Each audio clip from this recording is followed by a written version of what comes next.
Michael Bolton and We're Not Making Love Anymore with Patti LaBelle. That didn't sound right, but you know what I mean.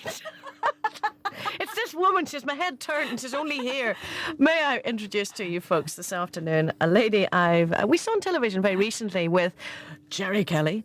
She is Jan Leeming. Good afternoon, Jan. Welcome. It's lovely to be here, Lynda, and you've just made the sort of mistake that I make. Suddenly you've put both feet in it, not just one. Exactly. But sure, that's the joy of live radio, live broadcasting of any kind. Yes, it is. Yes, and I still like live radio and I still like live television, and there's very little live television. Well, this is true. You have been most recently doing something on This Morning. Yes. Wednesday mornings. Yes, I've got a craft series going out. It started a couple of weeks ago. And it's all about different craftspeople. Some of the crafts are crafts that any housewife would identify with, and some are crafts that they would just look at and admire and not even try. I mean, ranges from quilling, which is very, very, very simple thing that you can do with paper. Simple to do, but very effective, through cake decoration to lute making. I mean, I don't expect everyone to run out and make lutes. Exactly. It's very. Are you handy at this sort of thing yourself? I mean, I was about to say no. It's one of the things I always admire with other people, and it's something I'm always going to do tomorrow. You know, I'm always buying books on patchwork quilting, and I never get round to it. But in fact, I bought a quilling pack. It was just a card. You know, you could make a card, and I made this lovely cat out of quilling technique for my stepdaughter's birthday, and I was ever so proud. Yes, exactly. But basically, I don't have time. There are lots of things I'd like to do. In the last series, we did lace making, and I actually bought a lace making kit, which is still in the box. Yeah, it sounds a bit like my house, Jan. Never do tomorrow what you go. Never do today what you can put off to tomorrow. That's right. I don't think, honestly, that is your philosophy in life, because you were a very busy lady, and the feet don't often touch the ground. In fact, no, they touch the ground a bit more often these days. Right. But then it's usually to chauffeur my son to and fro, you know. Oh, dear. I was very interested, actually, that evening you were with Jerry, to find out something I never knew about you, that you, in fact, started off sort of in the world of theatre. Yes. Well, the first job I ever did was as a secretary, but I'd always wanted to be an actress, and I'd always been involved in amateur dramatics. And when I went to the other side of the world, to New Zealand and Australia, I got my chance. And I was paid for performing in theatre for 3 years. Brilliant. And was doing very well, actually. I was very lucky because of my colouring and my build. And I had very, very absolutely jet black hair in those days, out of a bottle. I tanned very easily, so I was able to take the Greek parts and the Italian parts, because the Australian women tend to be a little bit heavier and usually very blonde. So, you know, I scooped the pool with all the foreign parts and was doing very nicely. And then you decided, on a whim, was it, to come back to Britain? No, it wasn't a whim. My fiancé was killed in a car crash and I panicked. I'm sorry. No, I mean, that was... Well, more years ago than I cared 25 years ago. Right. I panicked. I mean, we do these things. And I just thought, I've got to go home. I'd been away for 4 years. Right. Came home, and of course all the people I'd known had got married and started families, and I couldn't get into theatre. I couldn't find an agent who'd take me on. I couldn't get into theatre. And eventually I thought, well, I'm just going to have to go back to being a secretary. And I did an audition for Granada Television as a newsreader. And the rest is history. I've been sort of up and down ever since. Yes, exactly. You mentioned radio. You have, of course, been on Radio 2. You've sat in for John Donne on occasions, and I have heard you there, in fact. That is something you enjoy very much. I love radio, but I was sitting here earlier. We were nattering, or I was doing most of the nattering, and you said, oh, well, I've got to put a... But you're so dexterous. I mean, I am very, very untechnical, and as soon as they started making us work the desk, as they call it, I thought, oh, dear, I'm not very good at that. I mean, I can't pat my head and rub my stomach at the same time. You know, I very much enjoy talking to people through the microphone, but I like somebody else to do the bits. Yes, exactly. I suppose I could learn, but I'm full of admiration for you. Thank you very much. I like radio.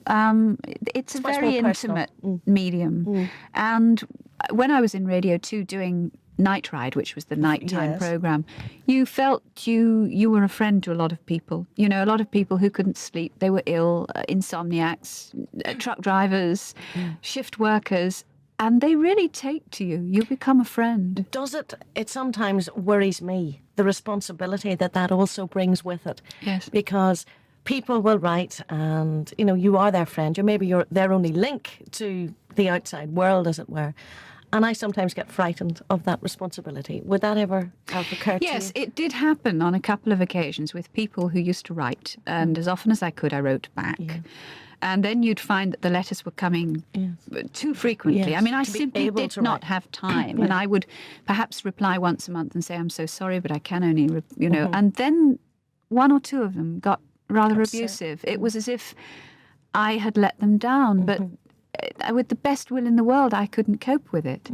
Mind you, from my radio and television days, I've ended up with a handful of friends who started off as fans. Right, Yes, they kind of insinuated themselves into my life, and you're happy to let that handful.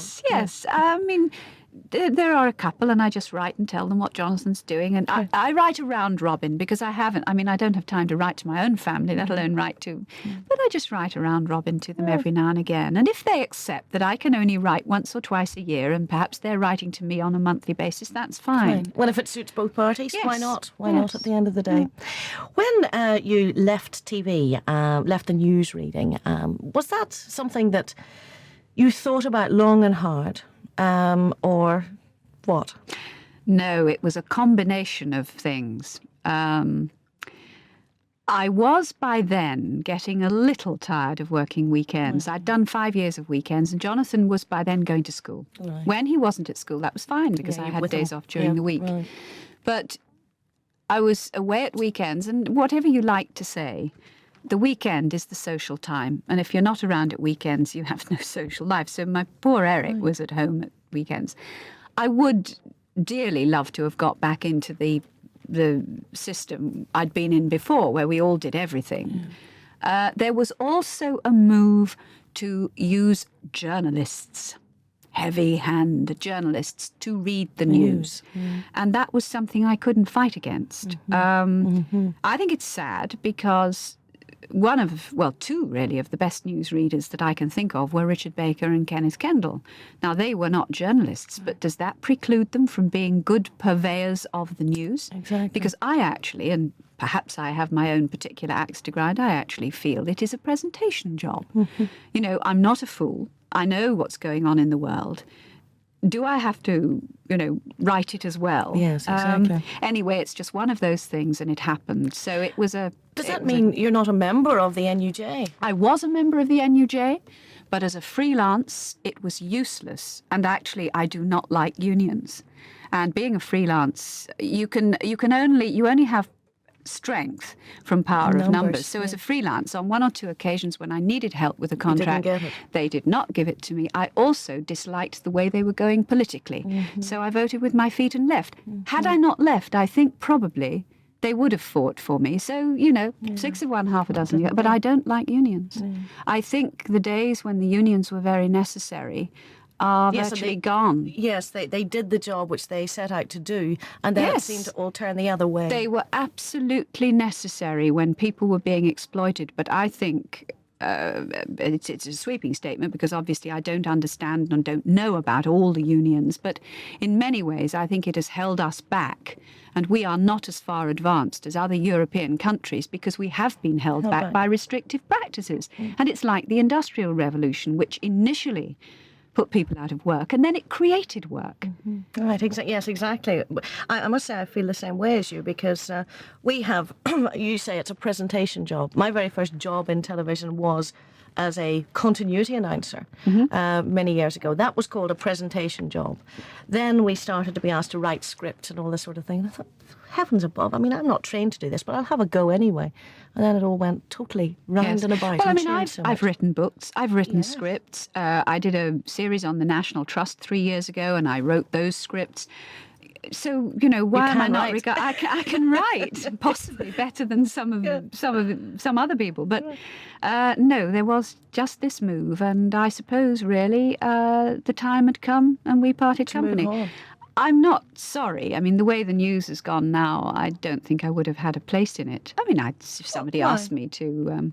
do you mean, why do you mean you don't think you would have a place? It's all very computerised. It's all very technical. It's all... I have to be very careful what I say, but I actually I feel that people want to be informed, and I feel that they liked their news, the 9 o'clock news, when it contained about 15 items of, headline grabbing news. Right. Now it's more like a current affairs program. When I sit down, I really want to see what's happening globally. Yes, right. If I want to know more about a subject, I'll listen to a specialist program on a specialist program. Right. But news has become all powerful.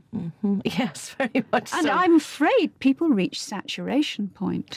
I may annoy some people or make them wonder by saying what I'm going to say, but when the Gulf crisis broke out, I happened to be in America at the time.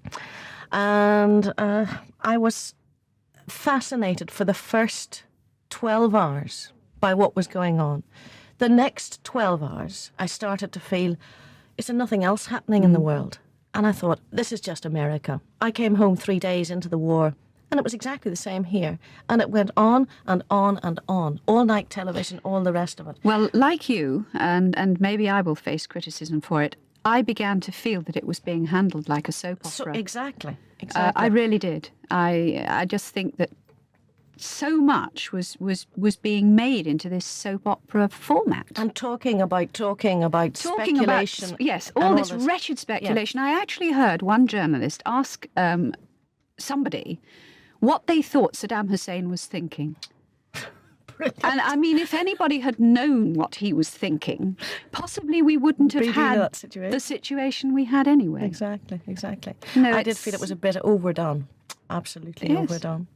I also felt, I'm probably wrong because I'm sure that there were great security bars on what was done and said, but I thought it was wrong when the pilots came back from missions, the adrenaline high, they'd been close to death, to sort of ask them how they felt. I mean, it's like sticking a microphone under the nose of somebody who's just lost a relative.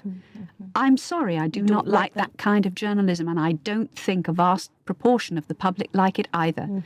And I wish they'd write and complain about it. Yeah, exactly. You have had your run-ins with the press in the paper sense, which we'll not go into because it's all been done so many times before. Yes. And I don't want to go through all that again. But I do wonder, Jan, why are you sitting there clutching a big bottle of Ariel liquid? I'm not quite clutching it. Imagine arriving in a radio studio clutching a big bottle of Ariel liquid. It's my baby at the moment. With a hole in it, too. With a hole. Now the hole is there. No, why am I clutching this? Yeah. Well, we'll come back in a moment and find out why you're clutching it. Change its nappy. Yes, exactly. It's 12:30, and my guest with me today in the studio is Jan Leeming. We'll be back to find out why she's clutching a big bottle of Ariel liquid with a hole in it. Well, my guest today in the studio is Jan Leeming, and we've been talking a little about her career and what she's been doing over the years, what she's doing now. I still haven't got the answer as to why she's clutching a big bottle of Ariel liquid with a hole in the side and lots of little beads and bits and bobs all around you.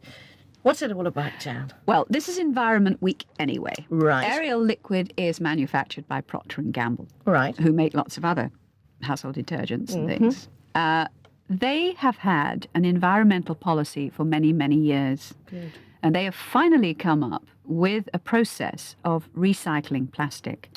So this is what they call an initiative. It's a move to encourage the waste management industry, local authorities and consumers to increase their recycling efforts and to generate supplies of plastic. This bottle that I was clutching with a hole in the side, it's got 25% recycled plastic. Now, the hole is to show you, which I just showed you. Yeah. The grey bit in the middle is the recycled plastic. Why grey, you ask me? Yeah. Why only 25%? Right. Yes, exactly. Why only 25%? Now, around the country, you will see glass banks. Yes. You will maybe see paper banks. You'll see very few plastic banks. True. In fact, I was delighted to digress. Walking through the office, you've got 2 huge cardboard boxes for bottles and cans. Great, exactly. Good on you. Right, well, the plastic is collected. It's flaked. It's chopped up. And as you can see from that little package there, all sorts of colours. It's like a kiddie's paint palette. Exactly. You know, one of those old, what do they call them? Kaleidoscopes. Kaleidoscopes, yes. It's then washed. It's melted. And, of course, if you mix a whole load of colours together, you get grey. The grey moulding is then extruded in a machine like long strands of spaghetti, and it's cut into pellets. Right. These pellets are made into recycled plastic. Right. Now, why is there only 25%? It's two reasons at the moment. One is that there's not enough plastic being collected and recycled. And the other is that apparently, according to research, aesthetically, the public will not buy a grey bottle. They want a white bottle. And also, because of the possibility of odour and contamination, they won't put recycled plastic next to the product. Right. So we have like a sandwich. We have the virgin plastic next to the product, the virgin plastic on the outside, and we have the recycled in the middle. Okay. At the moment, they've got the recycled plastic in their bottles, and they're hoping to take this up to 80% of their bottles by the end of the year. Right. They're hoping eventually to get 50% recycled plastic in. Now, another reason for recycling the plastic is not only reusing plastic, which is very reusable, but we have our household waste. 90% of that household waste at the moment is going into landfill sites. We're running out of holes in the ground. 2% is recycled.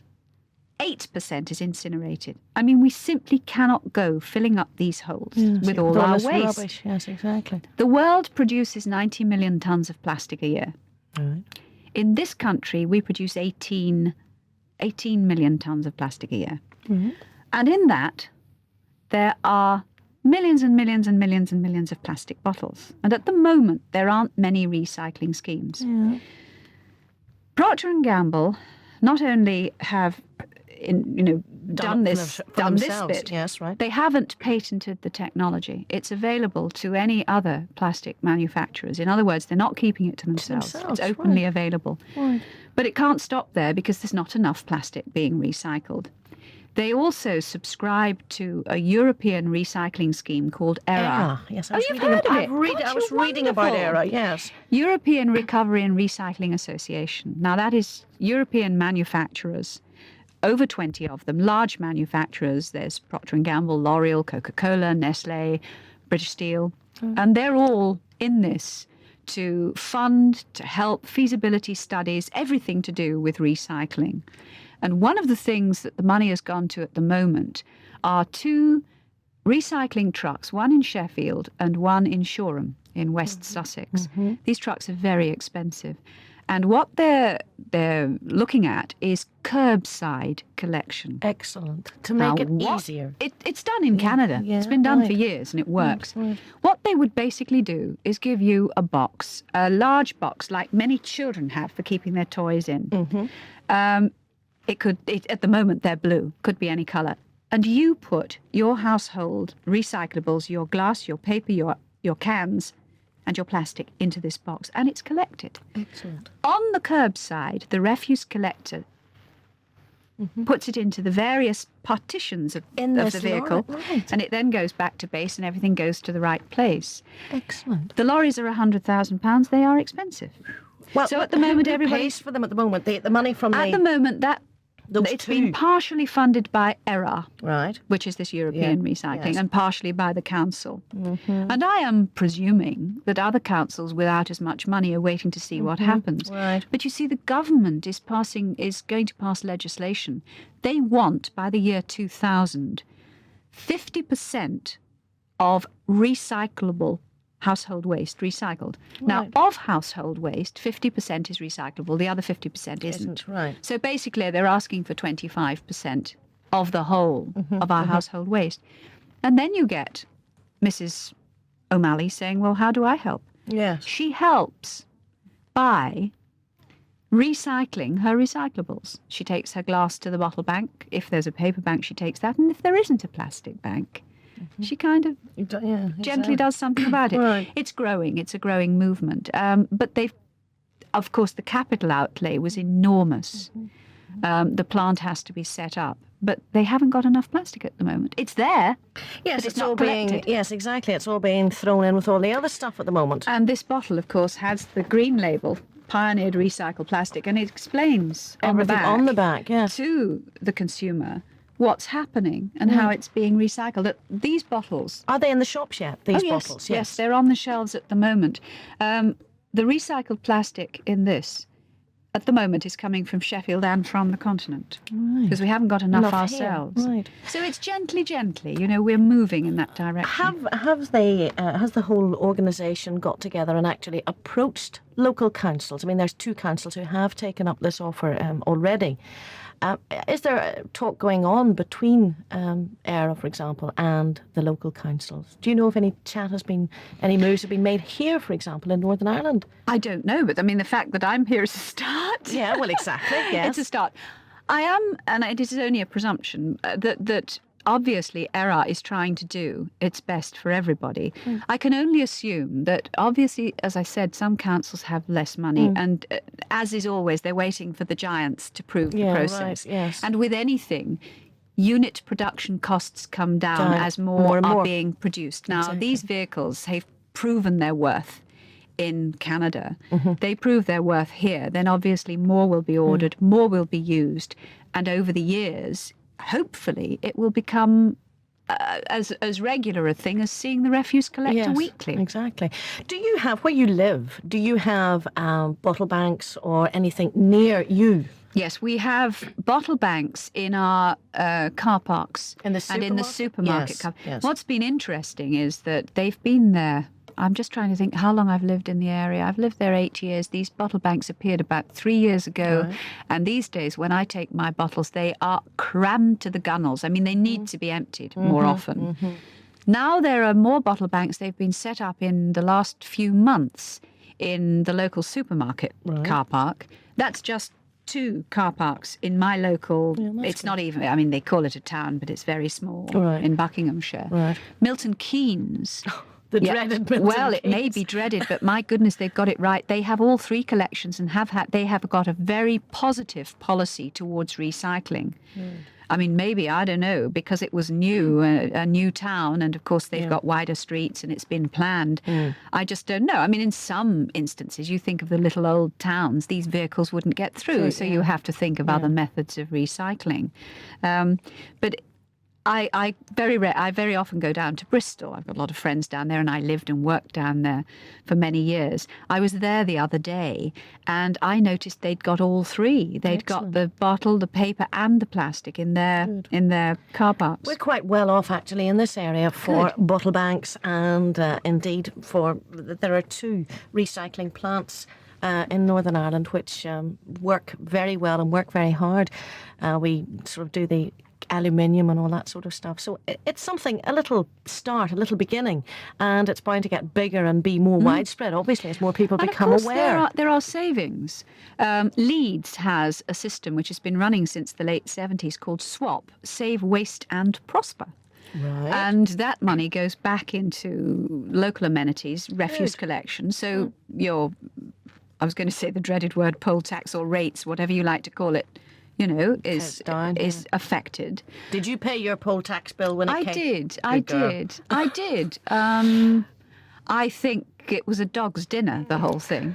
I think there should have been a local income tax. I whatever else she may or may not have done, I think what Mrs. Thatcher was trying to get at was it 11 million people who'd never paid any rates.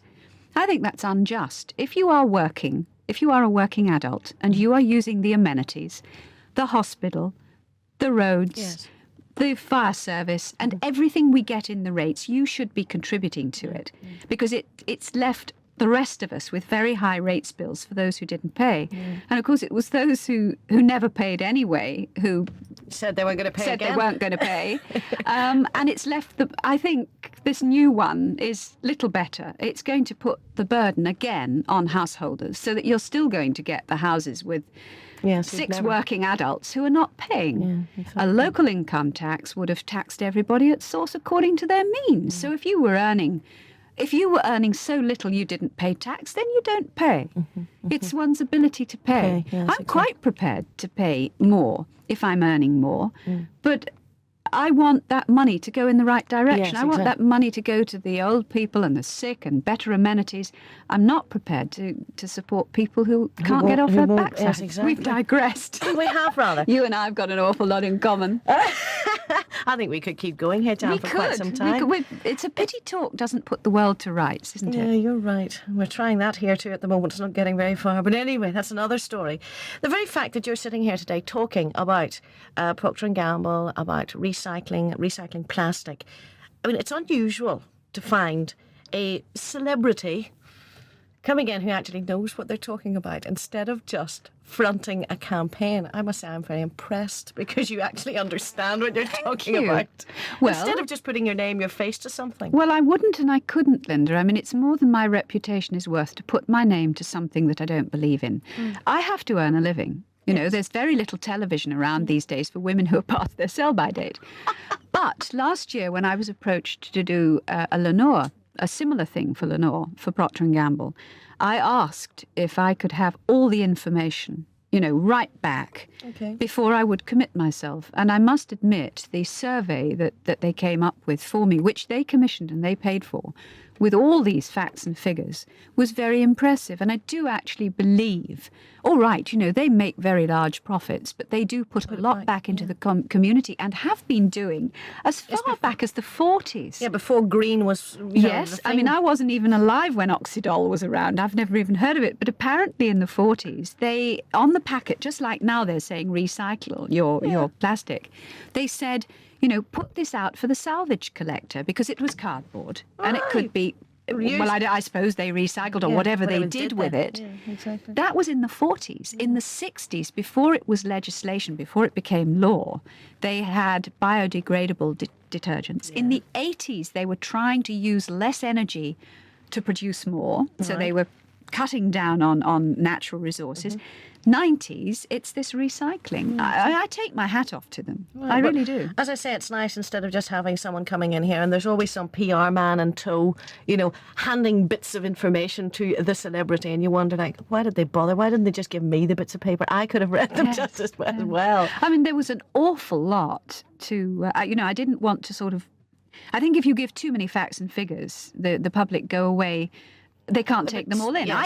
I can't. That's why I've kept it to a minimum. But I mean, I had to wade through dozens and dozens and dozens and dozens of pages. And what I've tried to do is sift out what I think is readily understandable by the layman. Yes, exactly. Or woman. Yes, or woman, indeed. Well, Dan, we're running out of time. It's 6 minutes before 1. And we have to head toward news. Once you've got, I mean, you're in the midst of a sort of nationwide tour at the moment, going different radio stations every day, newspapers, all the rest. How long will you be on the road just now? The rest of this week and all of next week. Ooh. And may I say something? Yes. I have found that the women who interview me, on the whole, do their homework. I'm not a feminist. I've never been a feminist. I couldn't afford to burn my bra. But you know, women are more conscientious. Yes, exactly. I think it's all to do with children today too. Children today seem to know more about the environment at the age of 8 than I know now. Well, they do teach it in schools. Yes, I mean, there was a positive move last year. I remember reading a newspaper article that said that in geography lessons, environmental issues should be brought up. My son, who's 10 on Saturday, has lessons about the environment. He's very conscious, very, very conscious. Much more than we And ever after were. all, what does it cost you? You've got your washing up water there. You've finished your jar of jam. You've finished your plastic. You know, you've come to the end of your aerial liquid. You wash it up. And you put it in a box. I mean, at the moment, because I've only got glass recycling in my area, I wash my jars, I wash my bottles, I stick them in a cardboard box, and when I'm going to the supermarket, I take it with me. Exactly. I think more and more people are doing that today. They are, as witness that these banks are overflowing. Yes, exactly. Well, Dan, once you get your feet sorted out after this amazing tour all around the nation, What is next? You're continuing with the This Morning feature on the crafts. Any more work like that coming up? No, but I mean, 'twas ever thus. As a freelance, you never know what's going to be around the corner. I'd like to think that there would be more television, but of course that's in a state of flux at the moment with the franchises. The franchises, yes. The television Tomorrow's stations, the big day for all this. For what, 2 or 3 years now, they've been pleading poverty because they were saving their pennies in a piggy bank to buy these franchises. So I don't know. Well, I just don't know. And of course, as I said, I'm past my sell-by date, according to the criteria. Woman, dear, catch yourself on, as we would say. Catch yourself on. That's a good one. Catch yourself on. Catch yourself on. Or wise up. That's another good one. Remember those two, Jan. Right, just before you leave me, what about, do you get time for any hobbies? I believe you like gardening, yes? Yes, I do. And actually, I Gone used to green think, in the garden? Yeah, trying to. I do tend to go for the pesticides that are environmentally friendly, but I used to think you planted something and it grew. And I couldn't understand why my next door neighbour's garden was good enough to feature on Waterer's catalogue. Mine wasn't.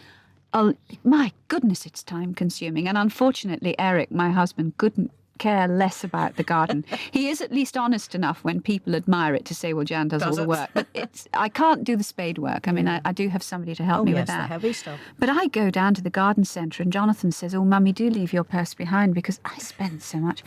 It gives me great joy. You know, I don't have the time to sit and do crafts, and I go along and I look to see what has survived, what has survived the winter, what survived that dreadful snow and frost which came late. Exactly. And it's a challenge. It's a challenge with Mother Nature. You know, you sit there and you come up. I get great. I don't have a brilliant garden. I really don't, because I haven't got the time to put sticks with all the flowers. You know, it's a lot of shrubs and the sort of flowers that will look after themselves. But I get enormous joy. I mean, although I was born and brought up in the city, I am a country girl at heart. Maybe it was my 1 year being evacuated here in the war. I don't know. Portadown. You'll have to come back again sometime. And I tell you what, I've enjoyed it very much. Well, I've enjoyed talking with you. But I've enjoyed most of all being with you. Thank you very much. Have you been back to Portadown since? No, my uncle and aunt are long got relations in Southern Ireland by marriage. So, and I mean, I'm part Irish, and my husband, of course, is part Irish. And an Irish temper to boot, both of us. Well, listen, will you come back and see us sometime? I'll come back and see you, yes. Please do. It's been a lovely talking with you. And we will look out for those big bottles with the recyclable sign upon them. And the bottles are costing Procter & Gamble more, but they've not passed on to the... They say, let the manufacturer take the pain, let the consumer take the gain. They've not passed on the cost. It's only good. Well, let's hope it stays like that. I'm going out now with my big bottle of Ariel. Jan, thanks a million. Enjoy the rest of your very short stay in Northern Ireland and come back and see us. I will. Thank you, very soon, please.